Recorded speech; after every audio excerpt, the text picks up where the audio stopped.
semuanya. Kembali lagi dengan jadi Suara Sosial kedua. Iya. Kenalin, nama aku Steady Lerma. Dan dia aku Fania Sagina.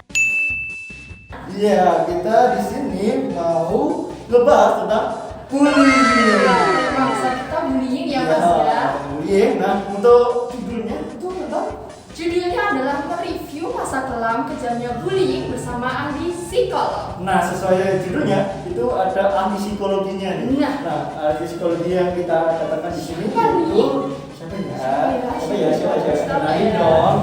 Langsung aja aku kenalin, yaitu namanya adalah Dr. Retno Pangestuti, Magister Psikologi Psikolog. Nah, dia merupakan founder Rumah Psikologi Surakarta dan juga kepala program studi Psikologi Islam ya Institut Agama Islam Negeri Surakarta. Agak panjang ya Mas ya. Keren banget ya sih. Langsung aja. Langsung aja. Kita panggil Dr.nya. Gimana kabarnya? Alhamdulillah baik. Alhamdulillah sehat. Ya, Bisa perkenalan. kenalan dulu. Oke baik. Teman-teman ya, panggilnya Iya. ya. Teman-teman semua, perkenalkan diri saya Retno Pangestuti. Kadang-kadang biasa dipanggil dengan nama kecil saya Eno ya. Eno. Ya, jadi kalau Retno itu katanya ada di pasaran, tapi lebih sedikit ya. Gitu. Oke, saya sekarang memang aktif di Rumah Psikologi Surakarta. Kemudian juga bertugas sehari-hari sebagai dosen di program studi psikologi Islam ya yang Surakarta. Iya, ini akan menjadi UIN ya, UIN Raden Mas Said Surakarta. Iya betul. Teman-teman jadi akan ganti nama nih jadi Iya. Uin ya teman-teman. Ya, Surakartanya jadi UIN. UIN, Iya, betul sekali. Mantap sih. Rumah Psikologi Surakarta itu adalah salah satu biro konseling dan psikologi begitu ya, yang ada di daerah Kartasura ini, juga di Boyolali dan Klaten. Kita punya 3 cabang begitu ya. Nah, silakan kalau teman-teman punya masalah mungkin juga bisa terus sekali bermain ya, bermain yang mengunjungi kami begitu ya. Oke, mungkin itu ya perkenalannya. Oke, jangan lupa teman-teman di follow Ada nanti rumah hasilnya psikologi ya. yang mau cerita-cerita masalah hidupnya, Ya, konseling gitu kan. konseling gitu Oke. atau Gimana nih di sini? di deskripsi ya. Ya terserah ditanya lah ya. Iya. Setiap Jumat juga kita ada konseling gratis, Nah, ada betul. psikologis gratis gitu. Jadi silakan dimanfaatkan ya. Nah. Betul aja sebut. Nah, Oke. sebelum kita masuk ke inti acara, itu kita melakukan survei kecil-kecilan nih teman-teman. Iya. Nah, survei kecilan itu kita sebar ke fisik UNS dan juga ke sekitarnya. Dan surveinya itu berupa Google Form. Karena memang masih online kan, kita nggak bisa Iya. survei secara offline. Masih proker nih. Masih protokol kesehatan nih teman-teman. Iya. Jadi teman-teman jangan lupa untuk taati protokol kesehatan karena COVID-19 masih tinggi-tingginya. Jika kalian tidak mau kuliah offline, Saya belum gitu. offline, mohon maaf nih. Nah, kasihan kan Belum Bapak offline ya. Ibu. Nah, itu nah. Nah, terus sebelumnya kita perlu tahu nih tentang bullying ini. Bullying itu gimana sih, Bang? Oh iya, jadi tema kita kali ini itu bullying ya. Iya. Oke. Sebenarnya ini kasus yang udah lama dan berulang ya teman-teman ya. Gitu, bullying itu kalau itu bahasa sononya bullying ya, tapi kalau di Indonesia kan, atau sononya itu Inggris maksudnya. Kalau di Indonesia kan itu bisa kemudian diartikan sebagai perundungan ya, atau penindasan begitu juga ya seringkali disebutnya. Nah, bullying atau perundungan ini adalah satu perilaku agresif ya yang berulang. Jadi ada kata kuncinya agresif, berulang, dilakukan oleh satu atau sekelompok orang. Jadi kalau itu di sekolah ya berarti satu atau sekelompok siswa begitu ya, yang tujuannya memang menyakiti. Jadi mungkin yang perlu digarisbawahi adalah ada pelaku bullying yang dia merasa superordinat. Jadi dia merasa punya kekuasaan atau merasa punya power lebih gitu dibandingkan dengan si korban bullying yang biasanya adalah mereka yang merasa subordinat atau Lebih rendah. Iya, lebih lemah begitu ya, lebih lemah. Dan itu tadi ya, mungkin salah satu yang perlu digarisbawahi adalah tujuannya adalah menyakiti. Jadi bukan bercanda. Beda ya, kalau misalnya bercanda itu kan selesai udah gitu, terus temenan lagi, baik-baikan lagi gitu ya. Tapi kalau ini tuh menyakiti dan berulang-ulang. Ya mungkin kita kadang nggak sadar gitu kita melakukan bullying. Bullying ya. Karena memang tujuannya kan untuk bercanda, terus senang-senang, lucu-lucuan, itu nggak akan bullying sebenarnya ya. Jadi tergantung niatnya sih ya, tujuannya. Jadi kita bisa simpulkan bahwa bullying itu adalah sebuah perhubungan dan juga kekerasan yang berkali-kali dan disengaja gitu. Dilakukan oleh orang yang merasa punya power untuk mereka yang lemah gitu ya. Jangan dilakukan teman-teman, ayo. Iya, kasusnya emang udah banyak sih sebenarnya ya, banyak dan seringkali berulang gitu ya, seringkali berulang. Betul sekali. Oke, sebelum kita masuk ke inti acaranya, kita mau disclaimer dulu bahwa yang mengisi untuk kemarin itu mereka menyetujui untuk dipublish ke media sosial dan juga dengan nama samaran. Dan nanti jangan kaget teman-teman kalau ada namanya sapi, kambing gitu. Nah, kok sapi kambing bisa jadi korban bullying gitu. Nonton dia bisa loh mas. Kalau nonton kan bisa. Nonton bisa. Ini lanjut aja untuk cerita pertama yang dibacakan oleh Mbak Fania. Oke, langsung aja cerita pertamanya ibu ya, dari nama samarnya itu sapi. Nggak tahu ini mas atau enggak. Dia statusnya tuh menjadi korban. Jadi gini ceritanya, aku waktu SD sering jadi korban bully karena ada 2 faktor. Yang pertama karena kebanyakan pada ini karena aku sering maju lomba. Dan yang kedua karena profesi papaku dulu waktu SD itu supir angkot. Sering banget dibully, mulai dari disuruh duduk di meja yang perlu dicat dan catnya itu basah. Terus ada juga kursiku dikasih lem. Terus kalau cowok-cowok pas main bola sering banget dikenain kepalaku.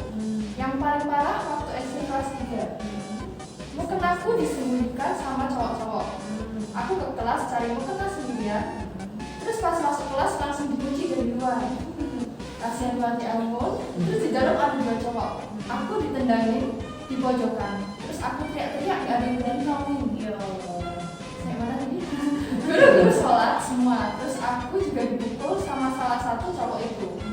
Terus waktu SMP juga pernah dibully. Sebenarnya gak dibully fisik, tapi lebih ke omongan dan perbuatan. Jadi di dalam circleku itu, aku jadi orang yang selalu dikalahkan atau diasingkan. Teman-temanku cuma baik kalau ada. Kalau ada maunya, ada maunya. Terus juga sering ngebully fisikku yang hitam, dekil, gendut dan lain-lain. Itu gimana Bu? Oke, baik. Mbak Sapi, saya menebaknya Mbak Sapi karena tadi pernah ya. Iya benar. Jadi ini cewek berarti ya si korban bullying ini gitu. Oke, saya tadi lupa menyampaikan informasi terkait dengan jenis-jenis atau tipe bullying ya.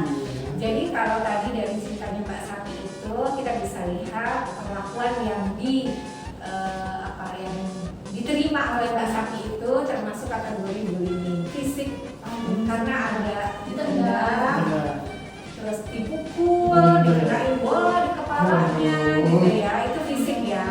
Nah terus ada juga kategori bullying verbal. Verbal itu yang tadi dia dikatain gendut, dikatain hitam, dekil gitu ya, itu secara kata-kata. Nah selain itu saya juga menambahkan ada juga bullying non verbal nih. Non verbal itu misalnya dia tidak dalam bentuk kata atau perbuatan fisik langsung, tapi gestur kita itu menyakiti gitu ya, membuat orang lain gak nyaman. For example, pelotot. Saya pelototin Mbak Fania misalnya, gitu ya. Tidak sadar ya. Atau menjulurkan lidah, gitu ya. Itu sering terjadi. Ngejek gitu. Tapi bukan niat bercanda, dia kan mau menyakiti biar dia merasa tersakiti, biar dia merasa terendahkan gitu. Ya, jadi itu bedanya dengan yang bercanda biasa ya. Gitu. Terus sekarang juga ada cyberbullying ya. Cyberbullying juga. Garing-garing juga ya. Betul, di sosmed, misalnya menyakiti tapi lewat Facebook, lewat IG gitu. Dia mereka jahat dari para netizen. Netizen Indonesia. Ya. Oke, jadi itu tadi kategorinya bullying fisik dan verbal ya yang diterima oleh Mbak Sapi ini. Nah, kemudian ini berarti saya akan menyoroti dulu dari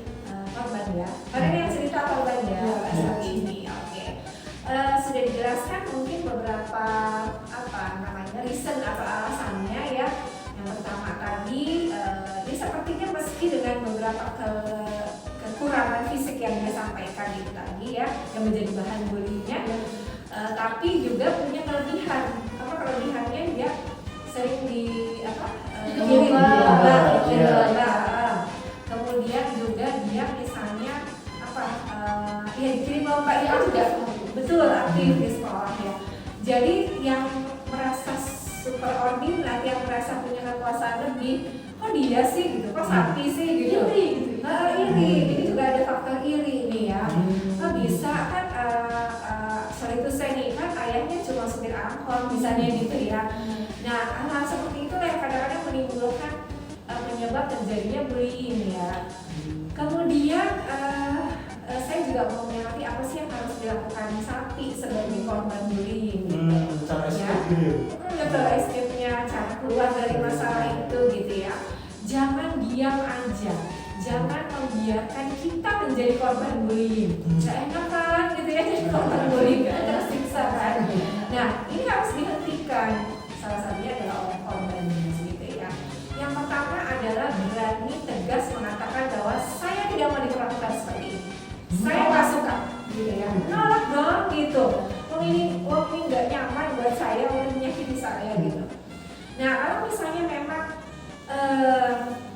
susah ya untuk menolaknya, untuk menghindar dari perilaku para pelaku bullying itu gitu, kita bisa minta bantuan kalau kita memang posisinya ini benar-benar subordinat lemah gitu, terpojok, minta bantuan orang lain yang memang punya power lebih, guru misalnya, ketua kelas, BKO, guru BK ya, atau kalau misalnya nggak ketemu gitu tiap hari oleh guru BK-nya, yang banyak aja guru wali kelasnya misalnya gitu ya, ketua kelas mungkin, ketua kelas kan harusnya bisa juga punya keseimbangan lah gitu, perlakuan antara teman yang dibully dengan pelaku bullyingnya gitu ya, seperti itu. Jadi jangan diam aja ya gitu ya, untuk para korban ini berani menolak dan berani menyampaikan kalau misalkan itu berusaha, nggak usah khawatir dianggap tukang adu gitu ya.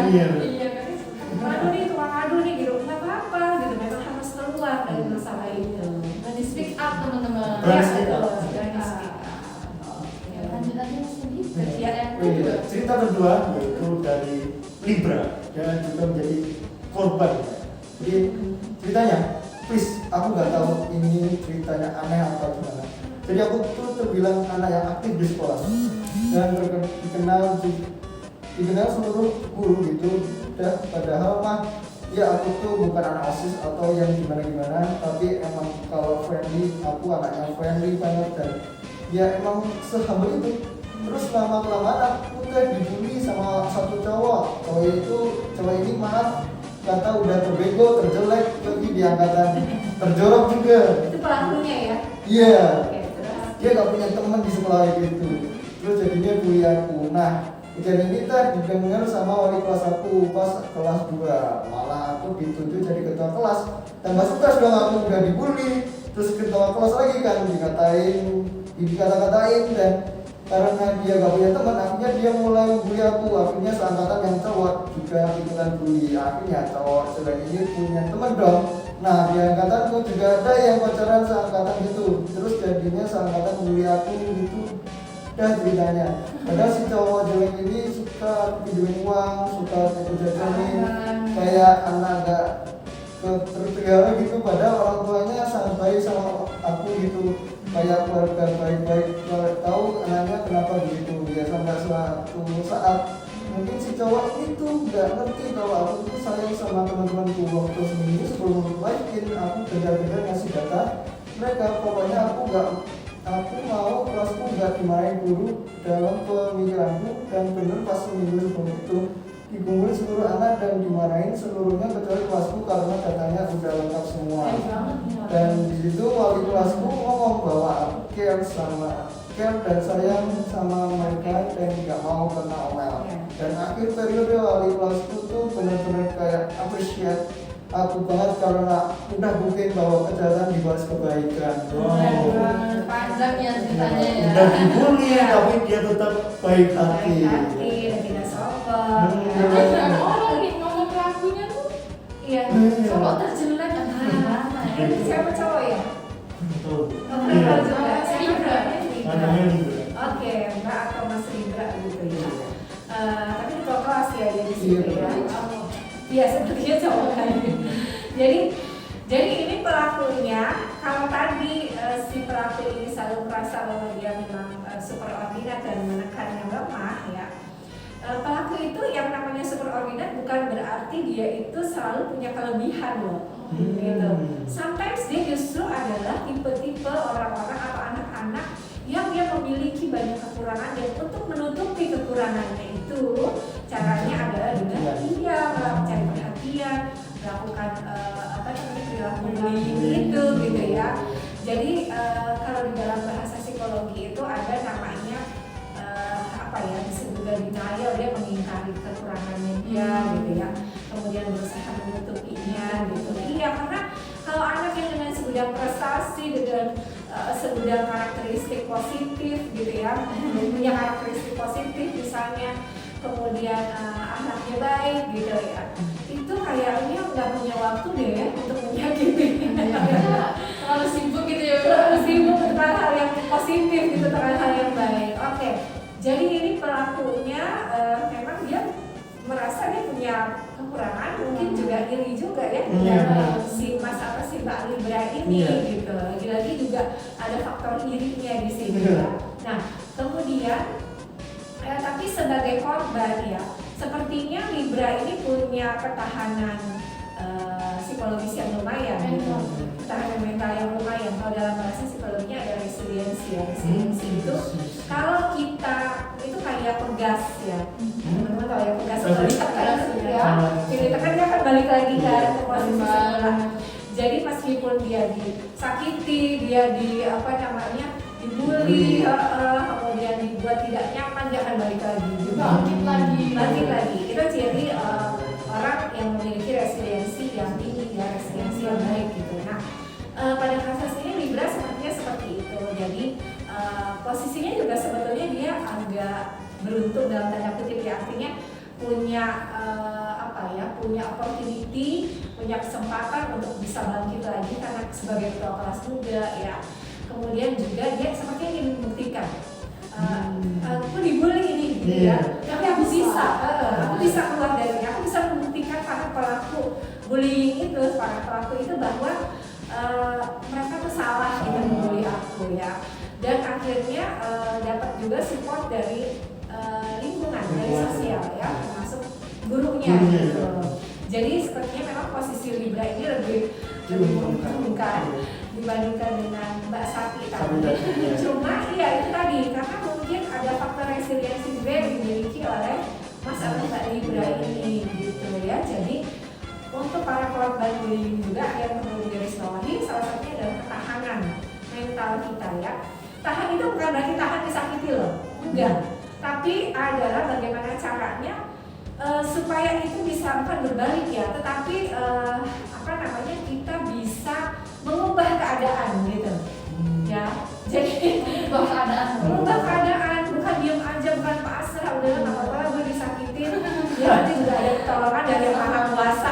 Loh, pertolongan dari yang maha kuasa itu atas ikhtiar kita juga ya, atas usaha kita juga gitu ya. Jadi itu yang perlu digarisbawahi untuk para korban bullying. Dengerin teman-teman. Oke, lanjut ke cerita ketiga. Lanjutkan saudara Fani. Yang ketiga itu dengan nama samaran PB Selby. Ya ini sebagai penonton Bu. Pemerhati. Oke, langsung aja ceritanya, yaitu jadi ceritanya ketika aku duduk di bangku sekolah dasar, salah satu temanku bernama Maya adalah sosok perempuan yang bisa dibilang ekonominya menengah ke bawah. Lalu ketika ia pergi ke sebuah toko retail, ia melihat jepitan wanita yang bagus. Karena ia tidak memiliki uang, ia mencuri jepitan tersebut bersama temannya. Namun ketika di sekolah, teman saya bernama Farida melabrak dia. Karena kalau si Maya ini mencuri, lalu si Maya ini dibully sama si Farida. Kalau tidak salah dia diteriaki maling, terus miskin dan jelek gitu. posisi saya di situ cuma mengamati, sebenarnya miss. Bahkan si Maya pun sampai dijambak sama Farida, dan Mayanya pun nangis kejer. Yang saya bingung kenapa saya jadi penonton ya? Entahlah, mungkin karena saya waktu itu juga menahan lapar, karena dari istirahat tak kunjung berbunyi. Jadinya saya masa bodoh dengan kejadian itu. Yang penting dari istirahat yang saya tunggu segera berbunyi. Itu saya sekali sih. Waktu SMA menunggu bel. Iya, Istirahat. dari SD bahkan. Iya. SMA ya. Oke, TB Selvi. Selvi. Oh Selvi. Selvi ya, terima kasih ceritanya ya. Jadi ini juga, iya ini juga mengingatkan kita pada posisi kita yang seringkali adalah sebagai penonton Iya. dalam tanda kutip ya, gitu. Karena seru. Seru ya. Jadi kita tahu ada kasus bullying, gitu. Ya. Kita tahu ya ini korban, yang ini pelaku, gitu. Ya. Tapi nothing to do ya, nggak ada yang bisa kita lakukan, gitu. Terus salah nggak sih misalnya gitu? Salah. Maksudnya begini, kalau tujuan kita adalah untuk bisa menghentikan kasus bullying itu, ya tentu saja berarti penonton ini jangan diam aja dong, gitu ya. Penonton ini juga harus proaktif, gitu. Nah, apa sih yang bisa dilakukan oleh penonton? Mungkin kalau lihat dari kasus ini, misalnya kita memang bisa tahu bahwa sebetulnya perbuatan lain juga nggak benar ya. Bukan berarti kemudian kita membenarkan perilaku kriminal dalam bentuk apapun dengan alasan apapun, gitu ya. Mencuri. Nanti jangan-jangan kalau Selvi ini kemudian membela Maya, oh berarti kamu belain maling nih, gitu ya. Mungkin dia juga berada di posisi yang sulit juga. Aku mau belain dia tahu dia dibully itu, atau dia belain pelaku yang jelas-jelas Farida yang juga jelas-jelas melakukan perilaku bullying dengan ini bullyingnya verbal ya, mata-matain. Ada bullying fisiknya juga. Kan tadi ya menjambak ya. Iya, itu menjambak tuh kategorinya bullying fisik ya. Nah, kemudian apa yang bisa dilakukan kalau memang dalam posisi yang agak sulit seperti saat itu? Kira-kira kita bisa mengukur diri nih sebagai penonton, bisa nggak melerai? Gitu kan? Jambak itu kan menyakiti ya, kasihan sebenarnya si korbannya itu ya. Nah kalau memang masih bisa melerai, hentikan gitu. Entah dengan cara apapun. Kalau memang hanya cuma bisa berteriak stop, ya udah gitu, sudah nggak masalah sebenarnya ya. Jangan diem aja sebenarnya gitu. Kemudian kalau misalnya memang nggak bisa, minta bantuan orang lain yang lebih punya power gitu kalau misalkan kami ya. Jadi misalnya guru atau mungkin kakak kelas, misalnya ketua kelas gitu. Yang jelas ini harus dihentikan. Bullying apapun bentuknya harus dihentikan. Gitu. Stop bullying. Stop bullying. Entah itu oleh korban, entah itu oleh pengamat ya, penonton gitu ya. Nah, yang dikhawatirkan juga ini teman-teman, kalau bullying ini dibiarinin aja, termasuk juga oleh penonton ya. Banyak kemudian anak-anak atau pelajar lain yang menganggap bahwa berarti normal ya, biasa aja, wajar gitu loh bullying gitu, biarin aja, nanti juga selesai sendiri ya gitu. Padahal sebenarnya enggak ya, itu harus dihentikan. Karena kecenderungannya pelaku ini korban ini nanti bisa juga jadi pelaku di masa depannya gitu. Dan kemudian ini nanti akan berlanjut. Ada satu penelitian teman-teman bahwa pelaku bullying kalau dia tidak dihentikan atau tidak diantisipasi dari awal ya, dari mulai masa anak-anak, kedepannya ternyata berkembang juga menjadi pelaku kekerasan. Iya, apa namanya, bisa juga jadi pelaku kekerasan dalam rumah tangga misalnya ketika dia dewasa gitu. Jadi as soon as possible ini pokoknya harus dihentikan ya, gimana caranya ya gitu. Begitu mungkin Mbak Selvi ya. Mbak Selvi. Mbak atau Mas? Mbak ya. Lanjut ke cerita selanjutnya Mas. Nah, lanjut ini dari tim Hore namanya. Ini boleh, berarti Iya. banyak ya? Satu orang itu sama-samanya timur ya tim. Iya. Dia sebagai penonton. Nah, Penonton juga. jadi ceritanya tuh dari dulu aku tuh di pondok. Nah, kebetulan pondok tuh agak keras.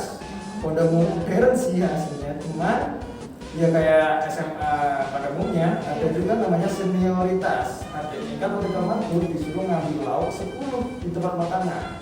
Padahal nggak bisa lah 10. Banyak ya. Nah, terus karena teman nggak bisa dapat 10, akhirnya dipukulin.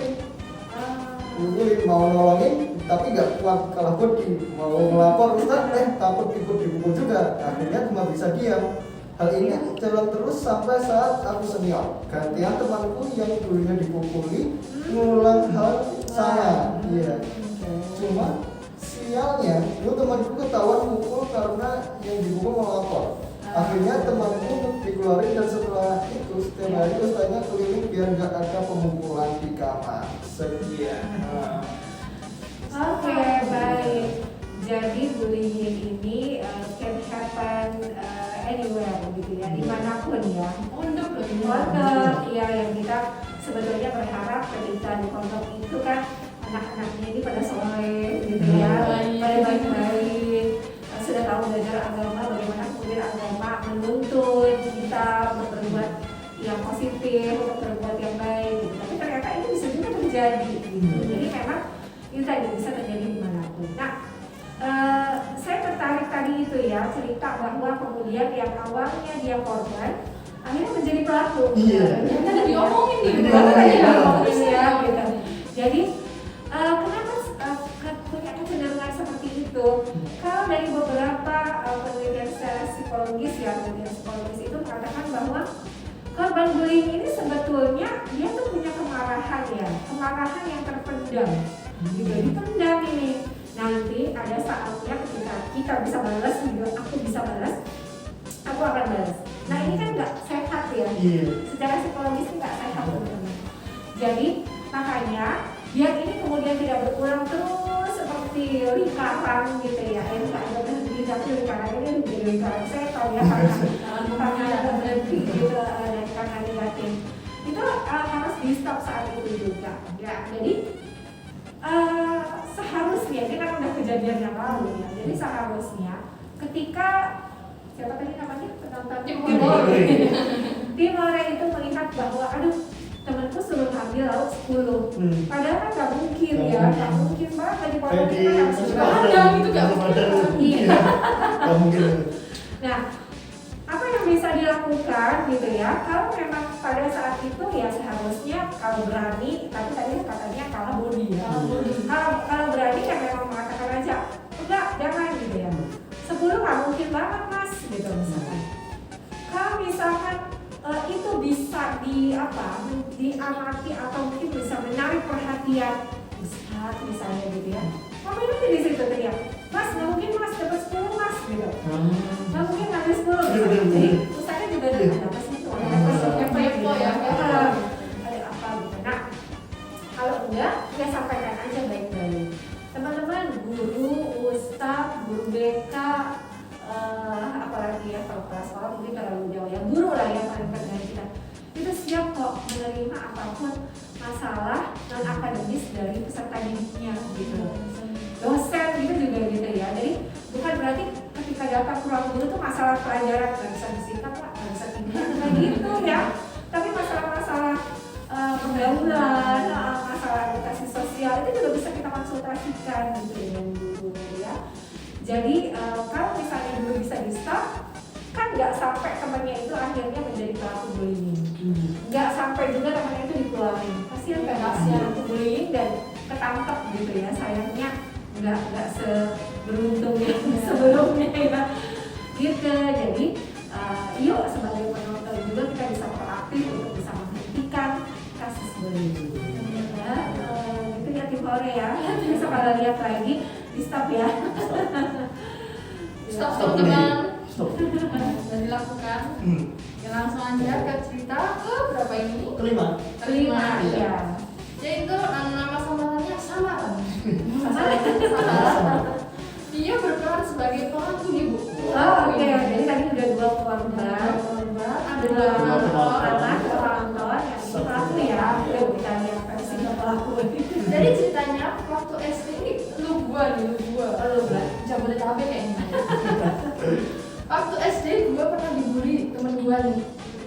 Dia murid baru gitu dari luar kota.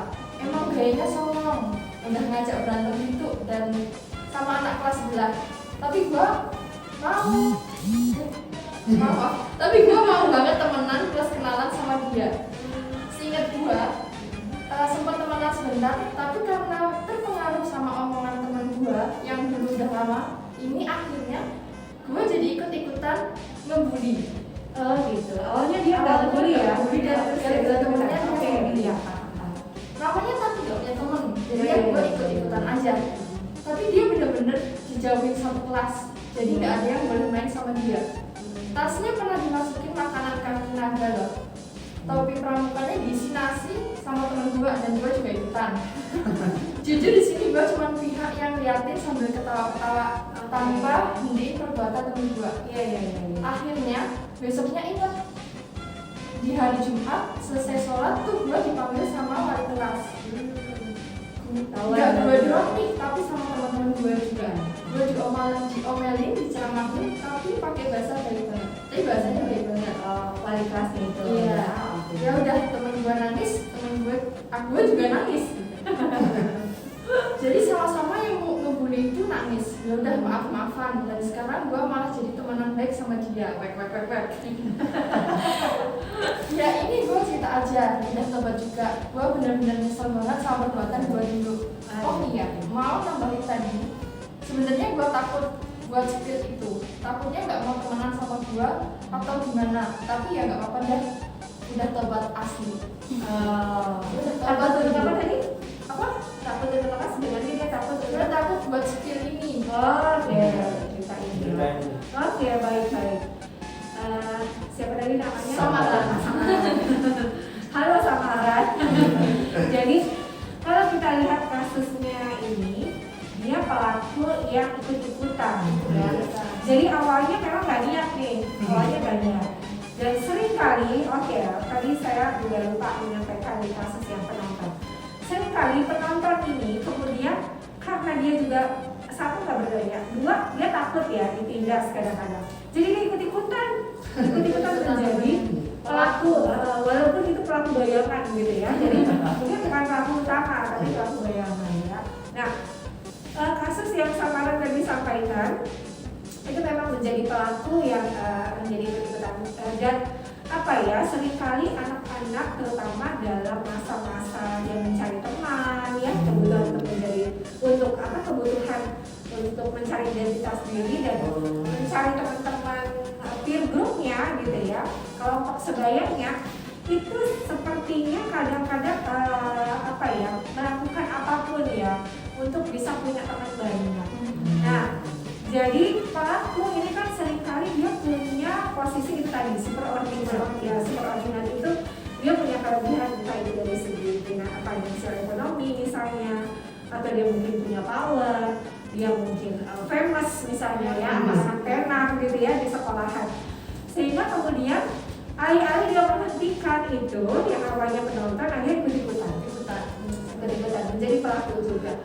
Terus kadang-kadang juga kita ini suka nyadar ya, ini kategorinya bullying atau bercanda sih ya. Karena lucu loh gitu ya, kalau muka dimasukin nasi gitu ya, bercanda mungkin awalnya. Terus apalagi tadi kaki naga tasnya dimasukin kaki naga gitu ya. Kaki naga ini kan makanan ya. Iya. Makanya garis anak saya gitu nih. Saya ingat namanya kaki naga. Nah, mungkin awalnya dipikirnya lucu nih gitu. Tapi ketika kemudian korban ini bisa cerita, bisa lapor mungkin ya, akhirnya wali kelasnya tahu ya kasusnya itu. Nah, kasus bullying ini akhirnya bisa dihentikan gitu. Meskipun kemudian Samaran ini juga merasa nyesel siapa bullying juga tobat gitu akhirnya ya. Nah, peran dari mana ini kita lihatnya? Peran dari salah satunya adalah wali kelasnya ya. Kita nggak tahu apakah kemudian korban ini nggak diceritakan ya, korban ini lapor atau enggak gitu. Artinya wali kelas itu tahu dari mana sih gitu ya. Mungkin bisa juga dari korban, bisa juga dari penonton lain, dari teman-teman yang lain. Iya, dari pengamatan teman-teman yang lain.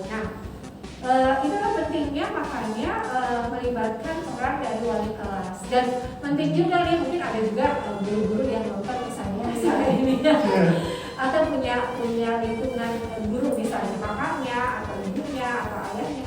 Penting juga guru-guru ini bisa mendengarkan ya masalahnya peserta didik gitu ya. Jadi teman-teman nggak cuma sekadar mentransfer knowledge gitu ya, pelajaran, tapi juga apa sih lagi ada masalah apa sih di kelas saya nih, lagi ada apa, di luar sana nih ada apa gitu.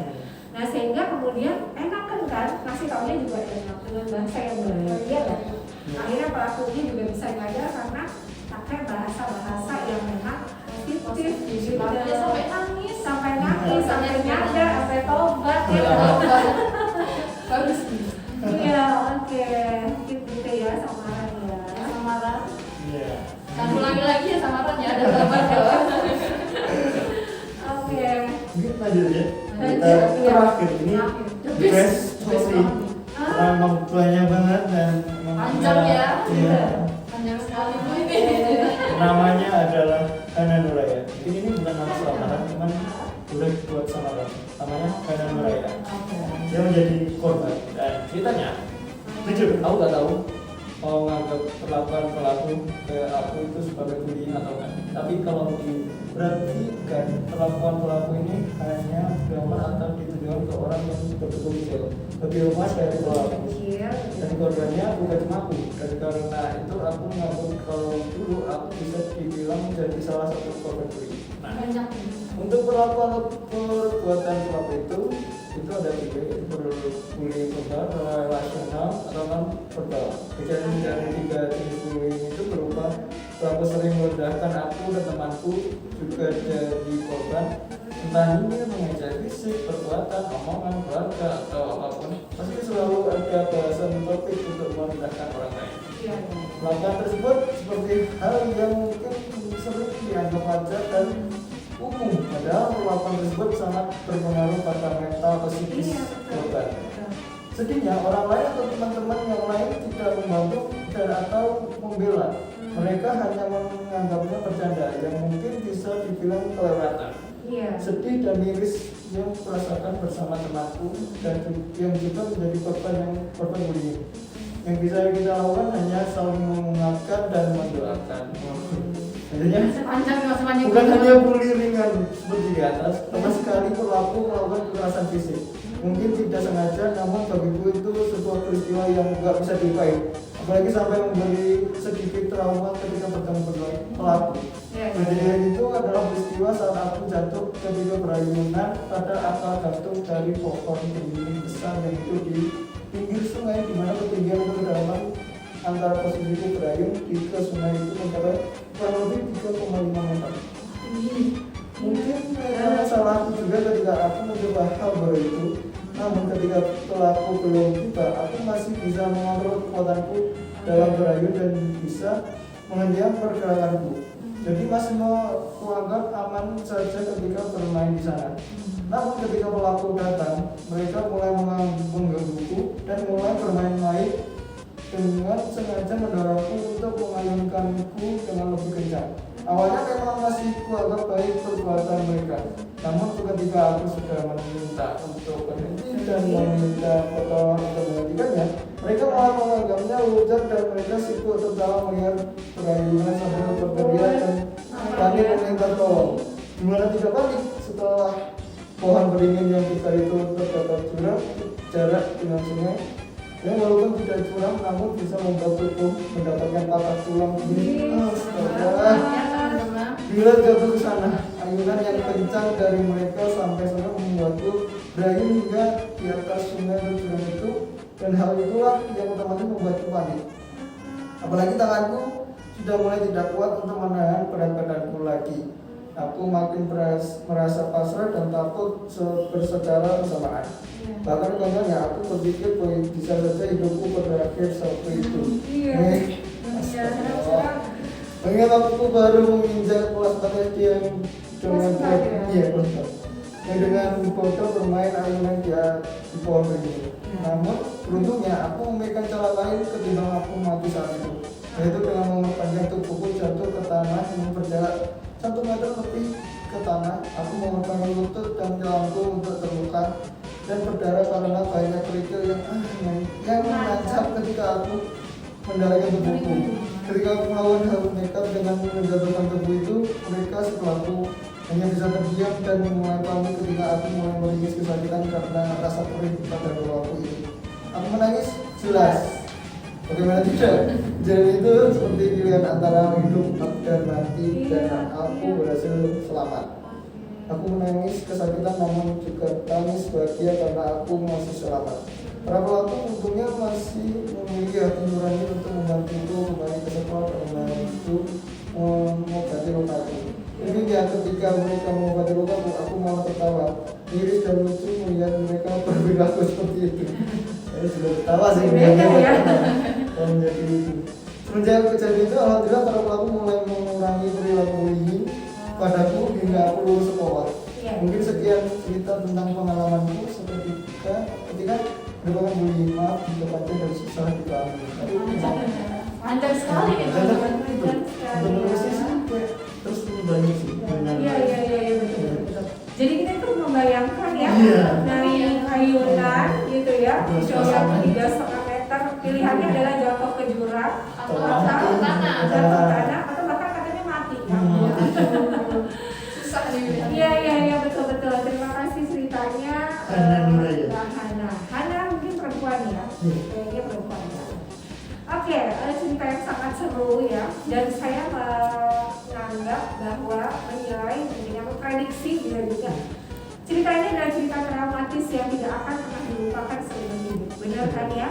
Nah, jadi seringkali korban-korban bullying ini merasakan trauma gitu, baik itu yang sifatnya jangka pendek maupun jangka panjang. Coba ditanyakan para korban bullying ini, ingat nggak cerita-cerita ketika dibully? Ingat semuanya. Kita nggak tahu sekarang anak ini udah kelas berapa atau mungkin kuliah atau kerja misalnya ya. Nah, jadi itu pengalaman traumatis itu nggak bisa dianggap sepele ya, pengalaman traumatis itu. Ada beberapa kasus, saya cerita dulu ya secara umum. Ada beberapa kasus yang incredible gitu ya, yang kasus besar gitu ya. Kasus bullying ini bahkan juga bisa selain melahirkan trauma, dia ke depresi. Depresi itu sedih berkepanjangan.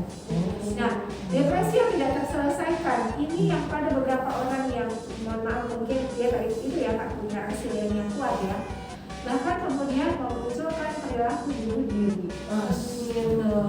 Jadi nggak bisa dianggap sepele sebenarnya ya kasus bullying ini. Kita masih nggak tahu seberapa kuat mental seseorang yang kita bully misalnya. Juga nggak bisa memprediksi misalnya dia tuh bisa lupa atau enggak dengan kejadian itu, atau mungkin terus menerus menjadi pengalaman traumatis di dalam hidupnya. Iya gitu ya, nanti jangan-jangan katanya di akhirat juga bisa memberikan kesaksian yang di sini dulu ngebully saya. Nah, oke, saya balik ke ceritanya Hana ya. Jadi benar seperti yang Hana sampaikan, Hana sepertinya juga memulai dengan prolog yang bagus ini Hana. Hana menyampaikan ada kategori bullying yang dilakukan oleh pelaku fisik, rasional, relasional, kemudian verbal, tadi juga ya dikata-katain. Dan sepertinya Hana ini punya komunitas korban bullying. Saling menguatkan gitu ya, saling apalagi tadi mengingatkan, berdoa bersama. Ya memprihatinkan sebetulnya. Baik, tapi sebetulnya apa yang dilakukan oleh Hana sebagai korban bullying, saya mengapresiasi juga. Jadi nggak apa-apa, kita cari memang teman-teman yang juga menjadi korban bullying ketika kita belum bisa menghentikan itu ya. Kita belum bisa menghentikan itu, paling tidak kita bisa sharing, kemudian saling mendengarkan curhatannya, menjadi pendengar yang baik, sekaligus juga ngobrol aja. Karena katanya separuh 50% dari masalah kita itu sebenarnya terselesaikan dengan kita curhat. Iya, Hana kemudian saling menguatkan dengan teman-temannya. Lalu untuk kasus yang Hana ceritakan ini tadi, emang kategorinya sudah kategori ke fisik juga. Ya, walaupun mungkin dia nggak secara langsung yang menendang, memukul dan seterusnya, tapi membahayakan hidup seseorang, nyawa seseorang.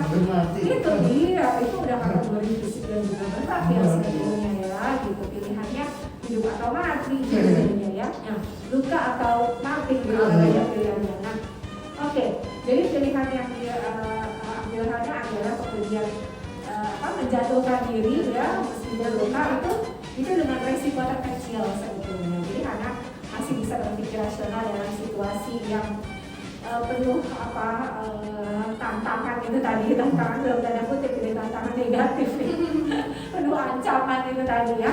Nah, kemudian yang menjadi pertanyaan Hana juga, kok bisa ya pelaku itu dia jatuh, kemudian dia merasa membantu mengobati luka, ketawa bareng juga ya. Akhirnya ketawa bareng gitu. Masih ada hati nurani. Mungkin dia bersandar. Nah, itu dia. Jadi teman-teman, seringkali kita menganggap bahwa perilaku kita itu bukan bullying. Itu cuma candaan biasa, lucu gitu, buat seneng-seneng gitu ya. Hidup ini kan gak flat dong gitu ya. Nah, tapi bukan berarti hidup ini gak flat kemudian diisi dengan bullying gitu loh. Masih ada hal-hal lain yang lebih bermanfaat ya, hal-hal lain yang lebih positif yang bisa kita lakukan gitu. Oke, alih-alih kemudian kita menciptakan masalah baru untuk si korban bullying, mending ngerasain aja nih ada masalah apa sih sebenarnya di sekitar kita gitu ya. Jadi seperti itu. Nah, itu dia. Jadi tadi sepertinya kalau tadi memprediksi pelaku ini mungkin awalnya menganggap bahwa itu sesuatu yang lucu-lucuan aja, usil-usilan aja. Gak nyangka bahwa itu bisa membahayakan si ini ya, korbannya, Hananya ini tadi ya. Gitu, dan Hana kemudian jatuh itu pun juga mungkin gak terpikirkan juga ternyata ini yang dipilih oleh korban gitu. Nah, tapi yang perlu dicatat adalah itu tadi ya, perilaku yang mungkin awalnya hanya sekedar joke, sekedar bercandaan, iseng, usil gitu ya, itu ternyata bisa melahirkan traumatis untuk orang lain. Gitu. Ini syukur bahannya nggak pernah mungkin selalu kali. Coba kalau misalnya kemudian ada kasus-kasus lain, ini pada beberapa kasus yang suicide itu yang bunuh diri gitu. Nyesel tuh pelaku bullyingnya akhirnya juga nyesel seumur hidup kan. Bayang-bayang belum lagi kalau misalnya itu diperkarakan oleh keluarganya misalnya dari dalam kriminal. Aduh enggak deh gitu ya. Mending kita iseng lain aja yang bermanfaat yuk gitu ya. Bercandaan lain aja yang gak bahaya. Oke, jadi stop bullying right now. Stop bullying right now. Oke, iya. Nah, betul kalau masih banyak juga bullying di sekitar kita itu. Iya, di Indonesia. Di Indonesia bahwa kasusnya tinggi banget. Entah itu di lingkungan formal atau non formal, di pondok juga ada gitu.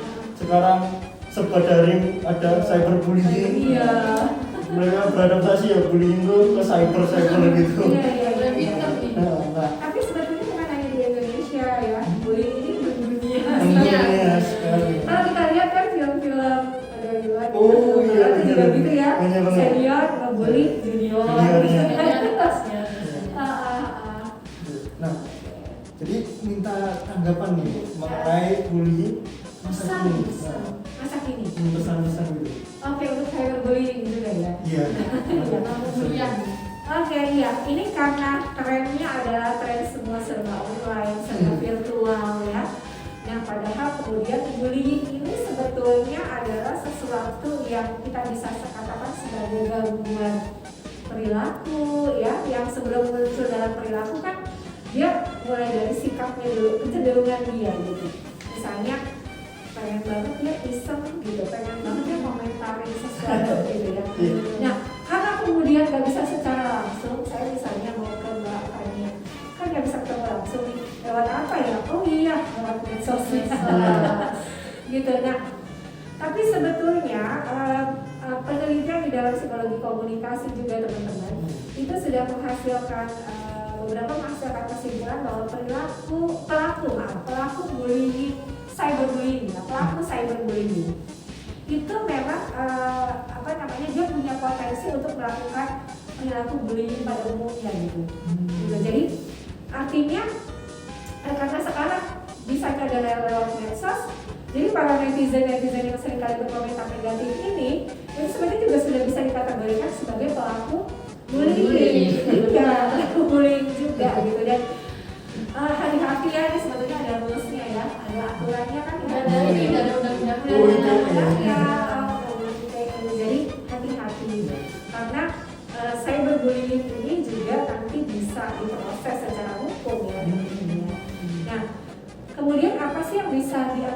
informasi biar kita nggak melakukan cyberbullying gitu. Coba ya, kadang-kadang itu kita itu adalah apa yang kita pikirkan, adalah apa yang kita tonton, adalah apa yang kita simak, adalah yang kita amati gitu ya teman-teman ya. Jadi kalau memang teman-teman itu kemudian terbiasa mengamati hal-hal yang negatif gitu, yang hoax misalnya, iya itu juga akhirnya yang keluar juga perilaku yang kita cenderung jadi pengen ngebully nih, gitu, pengen diajak nih, pengen ikut-ikutan gitu ya, ikut-ikutan kalau enggak gitu, supaya follower kita jadi banyak. Akhirnya kita cenderung untuk mengikuti itu tadi yang negatif itu. Nah, coba untuk menahan diri, untuk kemudian juga kalau bahasanya itu kita coba kita coba serap dulu, kita coba amati dulu gitu ya, kita coba pikirkan terlebih dahulu sebelum kita share sesuatu, sebelum kita komen sesuatu gitu ya. Jadi ada pentingnya nih teman-teman, hati-hati kalau dulu katanya mulutmu harimaumu, sekarang jempolmu jadi harimaumu. Oke, jadi cyberbullying juga perlu diperhatikan ya, karena itu juga kategorinya sama dengan bullying. Oke, dengerin teman-teman. Iya. Netizen yuk, netizen. Kan gini, kadang suka nanya, tapi kan kita banyak nyakitin gitu Iya. ya. Nyakitin. Mental kalian yang nyakitin. Bukan saya. Iya, mungkin nggak nendang secara langsung, nggak nusuk secara langsung dalam tanda kutip ya. Nggak nggak mukul secara langsung gitu. Tapi itu tadi, kan kita tadi kan menyepakati definisinya itu juga dilakukan berulang-ulang, terlalu agresif, membuat tidak nyaman ya, menyakiti orang lain baik itu secara fisik maupun psikologis maupun mental ya. Begitu ya. Terima kasih banyak Bu Iya. Retno untuk tanggapannya. Mungkin sepertinya udah Sudah ya. selesai ini. Capek gak nih? Capek ya? Semangat kok. Semangat ya. Soal psikologi loh. Sampai ketemu ibu lagi meluangkan waktu. Oke, Iya. sebelumnya kayaknya kita apa sih? Terima kasih banyak. Ya sama-sama ya teman-teman ya. Saya juga senang banget bisa berbagi di sini. Meluangkan waktunya di sini. Oke. Langsung aja Mas Dendi. Oke, karena kita emang lagi butuh waktu sama ini pulang teman-teman. Pulang ini. Ya. Sebenarnya kita mau minta maaf kalau mungkin ada tutur kata yang Tidak enak. tidak Tidak mengenakan hati. Iya. Sama-sama ya, saya juga minta maaf. Kalau jadi info yang salah juga saya minta maaf. Dan kami terima kasih banyak sudah mendengarkan Suara Sosial Jilid Jilid 2. 2. Dan saya Steady Ladan. Dan saya Fania. Kami undur diri. Bye-bye. Sampai jumpa di Suara Sosial selanjutnya. Ketemu lagi sama kita nih. Ya, ternyata kita masih di sini. Ya. Ngapain sih di sini? Saya nggak pulang. Iya, kita mau bertemu teman-teman kita yang wow, yang spektakuler, yang Spektakuler, yang keren ya banget. keren lah pokoknya. Dari teman-teman RPS. RPS. Nah, mungkin langsung aja tanpa basa-basi, tanpa anjing ya. Langsung aja kita panggil teman-teman kita. Yuk, Silakan.